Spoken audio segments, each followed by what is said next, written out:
반갑습니다. 백두대간 인문기행 66화 진주대첩 충무공 김시민 2편입니다. 1592년 10월 6일 진주성을 만발히 본 왜군은 겁을 주기 위해 먼저 진주성 남쪽에 도열했습니다. 공승전에 능한 왜군은 기선제압을 위해 조추성수들이 먼저 도열하여 사격 자세를 잡았습니다. 목사 김시민은 장대에서 왜군 지휘부를 살피며 명령을 내렸습니다. 절대 동요하지 말라. 조총을 쏘면 성벽에 고개를 숨겨라. 내 명령이 떨어질 때까지 절대 발포하지 말라. 진주성 조성군은 아무 저항 없이 헛수압이 목만 올렸다 내렸다 약을 올렸습니다. 그러자 왜군 조총부대는 다시 전진하여 조총을 쏘며 조성군의 화살 공격에 대비하여 대나무 방패를 앞세워 전진했고 후방 지휘부도 따라 들어왔습니다. 처음부터 김시민은 늘어선 대열은 안중에도 없었습니다. 왜군 지휘부가 사거리 2000보에 들어온 것을 장대에서 확인한 김시민은 화포 공격을 명령했습니다. 현자 총통을 발사하라. 조선군은 일사불란하게 불을 붙여 2차 현자 총통 30문을 일시에 발사했습니다. 쾅쾅쾅 2000보 밖 왜군 지휘소가까지 날아간 현자 총통은 한 발에 산탄 100개가 장전되어 있었는데 순식간에 터져 왜군 수백 명이 죽거나 다쳤습니다. 놀란 왜군 조총소들이 뒤를 돌아보며 등을 보이며 우왕좌왕하자 김시민은 천자 총통과 화살 공격을 동시에 명령했습니다. 궁수는 화살을 쏘아라. 조선의 활은 왜 이 조총보다도 발사 속도가 빨랐습니다. 기선을 제압했다. 천자 총통을 쏘아라. 등을 보이는 외 조총 부대는 천자 총통과 조선의 화살 공격에 하나둘 쓰러져 갔고 왜군들이 사거리 밖으로 도망가자 김시민은 비격 진천대를 발사시켰습니다. 비격 진천대를 발사하라. 쾅! 3만 왜군이 순차적으로 조선의 활과 천자통통, 현자총통, 화포 공격에 죽고 뿔뿔이 흩어지고 말았습니다. 조선의 신무기 비격 전진대를 처음 본 왜군은 불발탄인 줄 알고 가까이 접근하다가 나중에 터지는 비격 전진대에 죽거나 다치기 일쑤였습니다. 초반 대성이었습니다. 김시민과 3800명이 의기투합하여 조선군이 잘 짜여진 작전에 따라 순차적으로 공격해 조선군이 만만히 본 3만 왜군의 전투는 초반 싱겁게 왜군의 1차 패배로 끝나고 말았습니다. 일단 후퇴한 왜군은 근처 민가를 헐어 방패막과 공성무기 사다리를 준비하여 총공격을 준비하는 듯 했습니다. 김시민은 민간인들을 동원 성벽에 기어오르는 왜군에게 투석할 돌과 끓는 준비할 것을 급히 지시했습니다. 날이 어둡자 산쪽에서 각제우가 이끄는 군사 200명이 뒤산에 올라 호각을 풀고 해포를 흔들어 왜군의 혼란을 빠뜨리자 당황한 왜군들은 우왕좌왕하며 밤새 한숨도 자지 못했습니다. 김시문은 심리전을 구사했습니다.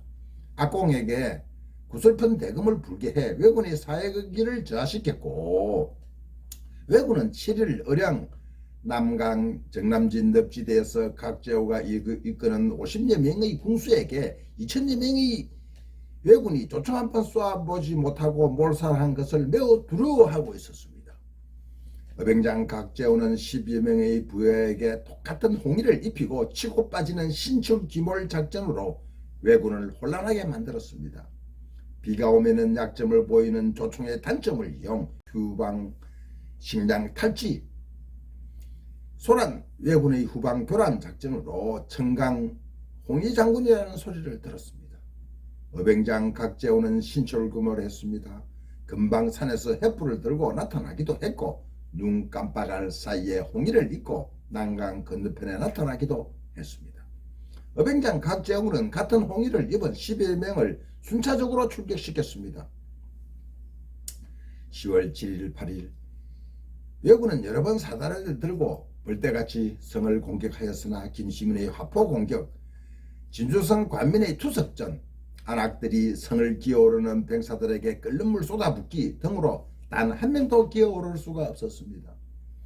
김시민은 외병들이 접근을 하여 성벽에 기어오르면 화살을 아껴 돌을 던지게 했고, 다시 어두워지자 전투가 멈추고 밤이 되자 성박 곽재호를 이끄는 어병이 난간 건너편에 나타나 해프를 올려 화살과 화약 등 군수물자를 지원해 주기도 했습니다. 10월 9일 김시민은 아침부터 심리전을 폈습니다. 성벽 곳곳에 불을 피워 아침밥을 짓게 했습니다. 아침도 제대로 먹지 못한 왜군은 소수의 소부대로 나누어 편성한 뒤 진주성 외곽에 잠복한 어병 공격에 집중하는 듯 했습니다. 왜군의 병력 분산 작전은 전력을 약화시켜 매복 중인 어병장 김준민에게 몰살당하는 등 전라도에서 지어놓은 어병장 최경희에게도 큰 타격을 입었습니다. 성박 어병의 성정보에 김시민의 3,800명의 관민은 만세를 불렸고 더욱 용기백배했습니다. 조선군 만세, 진주성 만세, 목사 김시민 만세. 요시 조선이 목구소 목사 김시민을 말합니다. 목사에게 우리 산만이 당했다. 외장 하치로는 주먹을 불끈 쥐고 분개했습니다. 다시 정부한 왜군은 공성작전을 바꾸는데 대나무 다발과 연결 사다리를 많이 준비한 다음 토성을 쌓고 누대를 씌워 한 부대가 그 위에서 성안으로 조총을 쏘며 나머지 부대가 대나무를 엮어 만든 닭개밭다를 방패를 하여 사다리를 들고 성으로 접근하였습니다. 몇 번 왜군과 싸워 요령이 생기고 힘이 난 관민들은 성병을 기어오르는 왜병에게 투석전으로 토성 누대에서 조총을 쏘는 왜병에게는 일사불란하게 현자 총통으로 맞섰습니다. 왜군은 큰 피해를 당하고 후퇴할 수밖에 없었습니다. 왜군의 진주성 공격에 계속 실패하자 밤에 작전을 바꾸어 성안 조선군을 밖으로 유인해 내기 위하여 여기저기 모닥불을 피워 어둠을 환하게 밝혀놓고는 거짓 퇴각하는 척 했습니다. 그때 마침 왜군에서 잡혀갔던 조선 아이 한 명이 탈출하여 성으로 들어왔습니다. 김시민은 그 아이에게 왜군의 동향을 물었습니다. 지금 왜놈들은 무엇을 하고 있느냐? 예, 지금 왜놈들은 거짓 철수를 한답니다. 내일 새벽 총공격을 준비하고 있습니다. 10월 10일 새벽 어둠 속에서 왜군 3만이 총공격을 시작하자 중과 부적 진주성 외벽이 뚫렸습니다. 하지만 진주성 내벽은 아직 온전했고 사력을 다해 최후의 전투를 벌였습니다. 김시민은 칼을 뽑아들고 외쳤습니다. 물러서지 마라. 1992년 10월 10일 전투는 끝난 후 전장을 둘러보던 김시민은 시체 속에 숨어있던 한 왜군의 조총에 왼쪽 어깨를 맞고 쓰러져 사경을 헤맸습니다. 그의 나이 향년 38세였습니다. 부장 곤장군수 이광학이 쓰러진 김시민을 대신해 마지막 전투로의 승리를 이끌었고 10일 정오쯤 왜군은 진주성을 포기하고 퇴각하기 시작했습니다. 조선군에게 피해도 컸고 김시민이 의식이 없었기 때문에 추격은 하지 못했습니다. 김시민은 며칠 동안 사경을 헤매다 끝내 세상을 떠나고 말았습니다. 진주목사 김시민의 은고가 지나가는 길에는 백성이 달려나와 하나같이 소쳐 곡을 했고 곡소리가 백두대간을 넘었습니다. 외장 희시로는 관백 풍신수길에게 목사 김시민의 이름을 목구소 목사라고 보고를 합니다. 목구소는 나중에 일본에서 가장 무서운 귀신의 대명사가 되고 맙니다. 감사합니다.